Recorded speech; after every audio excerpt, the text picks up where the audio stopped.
Mumbai Pune express वेवरील missing लिंकचं काम पूर्ण झालं असून चाचण्या देखील यशस्वी झाल्यात। 1 मे रोजी या मार्गिकेचं लोकार्पण होणार आहे। या मार्गिकेमुळे मुंबई पुणे प्रवासाचं अंतर अर्ध्या तासानं कमी होणार आहे।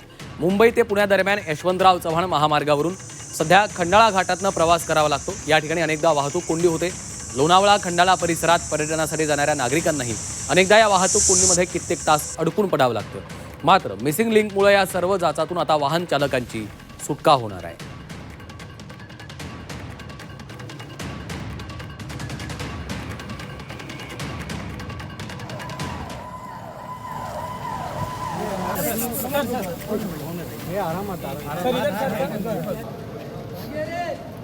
दरम्यान हा मिसिंग लिंक प्रकल्प नेमका कसा आहे पाहूयात। आशिया खंडातला सर्वात रुंद बोगदा एक्सप्रेस वे मिसिंग लिंकवर 8 पदरी बोगदे आहेत।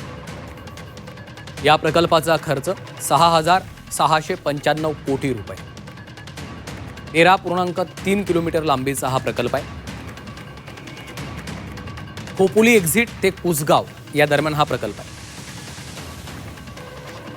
अरे या मिसिंग लिंक प्रकल्पाचा नेमका काय फायदा होणार आहे ते देखील पाहूयात। खंडाळा घाटातल्या वाहतूक कोंडीतनं नागरिकांची सुटका होणार आहे। मुंबई पुणे हे अंतर 6 किलोमीटरनं कमी होणार आहे।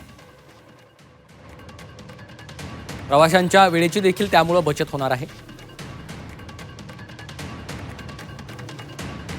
मुंबई पुणे प्रवासाचा वेळ 30 मिनिटांनी कमी होणार आहे। लोणावळा घाटातील अपघात प्रवण क्षेत्र आणि तीव्र चढ उतार टळणार आहेत। रोज सुमारे 1 कोटी रुपयांच्या इंधनाची बचत अपेक्षित आहे। 1-2 दिवसामध्ये सर्व फिनिशिंगचं काम होईल आणि मुख्यमंत्री महोदयांनी 1 मेची तारीख दिलेली आहे, त्यामुळे त्या दिवशी याचं उद्घाटन आम्ही करू। पण या ठिकाणी मला सांगायला आनंद होईल की एवढं मोठं चॅलेंजिंग हा प्रकल्प असताना MSRDCने हे चॅलेंज स्वीकारून हा टनेल आणि व्हायडक्ट पूर्ण केलेला आहे।